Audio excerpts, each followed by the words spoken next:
Book 240. Good morning, good morning. Welcome back to Morning Motivation with Matthew Daniels, and today I'm going to tell you guys about where did God really take Enoch and why?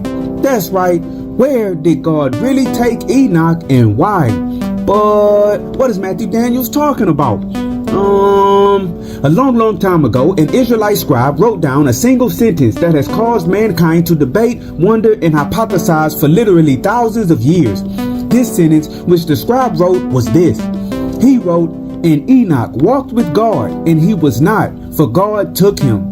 This simple phrase, which was clear to the author who penned the words, has spawned a multiplicity of theories of what really happened to this man Enoch and why. This curiosity caused another Israelite scribe who lived between 300 and 200 BCE to write an entire book called the Book of Enoch, and he even claimed that Enoch himself was the author of this text. Much of what he said in this work was factual information. However, even the Book of Enoch does not tell the unadulterated truth of this story. However, one of my ancestors, no less, lived during the time of the first Israelite scribe who actually penned the words in the book of Genesis, and this ancestor did indeed know exactly what he meant. The true meaning of the enigmatic sentence has been passed down directly to me from mouth to ear. I was told that when Enoch was born, the entire earth was filled with violence and wickedness. Immorality and a complete disdain for all things holy were rampant within the earth. A race of beings, which the Israelites called sons of God, had descended from the heavens and made their home on earth amongst men. These beings, who looked upon the daughters of mankind as beautiful, violated the laws of nature and took them as wives and concubines. They even had babies by these human women, and the babies were born larger and stronger than regular humans, and they possessed genetics that made them predisposed to violence. Mankind attempted to war with these celestial beings for kidnapping their mothers, wives, sisters, and daughters, but humanity was no match for their superior weapons of war. As the man Enoch got older, he saw the wickedness of both the humans and the sons of God, and he watched as murder and mayhem overtook their hearts continually. He then began to preach from the high places and teach from the low places that if they did not change their ways, they would be destroyed by God himself. Enoch traveled around the earth, condemning mankind and the celestial beings, and since he walked in the power of God, his words cut through their sinful hearts like a mighty sword. The celestial beings became very angry with Enoch, and mankind became enraged as well. And so the two groups convened to discuss what should be done about this holy man who invoked the wrath of God upon them.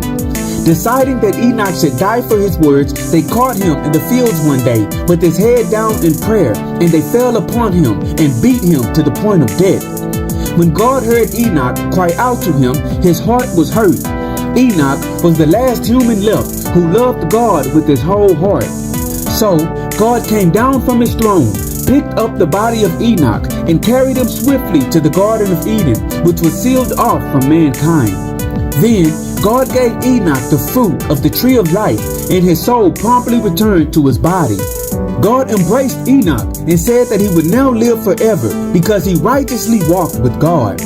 God then allowed Enoch to live out the rest of his days in peace within the Garden of Eden. Also, because of what they conspired to do to the most holy Enoch, God had suffered mankind and the celestial beings long enough. It was then that God decided to send a great flood upon the earth. And God told Enoch that he would live in heaven with God after the flood, and his great-grandson Noah would continue his bloodline on earth. And so, the morning motivation of today is, where did God really take Enoch and why? Some of us have been born into an environment where bad behavior is more normal than good. And some of us have been taught that wickedness is just the natural state of our existence.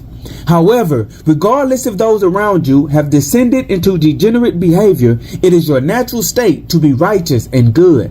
So today, if you are surrounded by wickedness, do not succumb to the pressure to fall in line.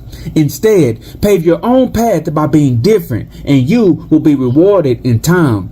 Today, go out and be your own person, and always strive to do that which is good. And remember, you are awesome, you are amazing, you are wonderful, and you are great.